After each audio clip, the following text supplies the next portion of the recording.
థియేటర్లలో సందడి చేసిన ఒక కన్నడ థ్రిల్లర్ మూవీ ఓటీటీలోకి అడుగుపెట్టింది. ఈ మూవీ స్టోరీతో పాటు క్లైమాక్స్ కూడా అదిరిపోయింది. ఒక సీరియల్ కిల్లర్ చుట్టూ స్టోరీ నడుస్తుంది. ఈ కేసు ఇన్వెస్టిగేషన్ ఊహించిన మలుపులు తీసుకుంటుంది. ఈ మూవీ పేరేంటి, ఎందులో స్ట్రీమింగ్ అవుతుంది అనే వివరాలకు వెళ్లే ముందు మన వీడియోని ఖచ్చితంగా లైక్ చేసి సబ్స్క్రైబ్ చేసుకోండి. ఈ స్టోరీ విషయానికి వస్తే, విక్రమ్ అనే ఒక జర్నలిస్టు మంగళూరులో 15 సంవత్సరాల క్రితం జరిగిన ఒక భయంకరమైన కేసుకు సంబంధించిన రహస్యాన్ని ఛేదించడానికి ప్రయత్నిస్తాడు. విక్రమ్ ఈ కేసును పరిశోధిస్తూ దిమ్మ తిరిగే రహస్యాలను బయటపెడతాడు.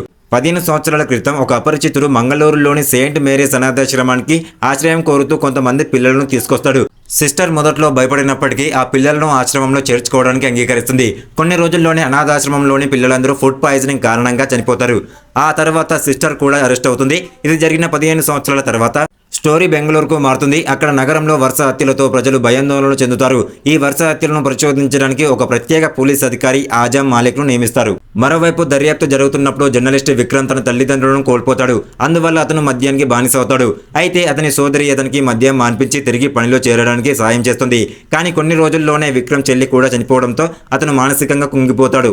ఈ కేసును విక్రమ్ లోతుగా పరిశీలిస్తున్నప్పుడు బెంగళూరులో జరిగిన వరుస హత్యలకు మంగళూరులో జరిగిన 15 ఏళ్ల నాటి అనాథాశ్రమ కేసు మధ్య ఉన్న సంబంధాన్ని అతను కనిపెడతాడు. సినిమా ముందుకు సాగుతున్న కొద్దీ విక్రమ్ ఆజాద్ ఈ హత్యలను చేస్తున్న వ్యక్తిని కనిపెట్టే ప్రయత్నం చేస్తుంటారు. చివరికి వీళ్ళు కిల్లర్ని పట్టుకుంటారా, అతను ఈ హత్యలను వరుసగా ఎందుకు చేస్తున్నాడు, ఆశ్రమానికి ఈ హత్యలకు ఉన్న సంబంధం ఏంటి అనే విషయాలను తెలుసుకోవాలి అనుకుంటే ఈ సినిమాను మిస్ కాకుండా చూడండి. ఇలాంటి ఇంట్రెస్టింగ్ మూవీ అప్డేట్స్ కావాలి అనుకుంటే మన ఛానల్ని వెంటనే వెళ్ళి ఒక లైక్, ఒక సబ్స్క్రైబ్ చేసుకోండి.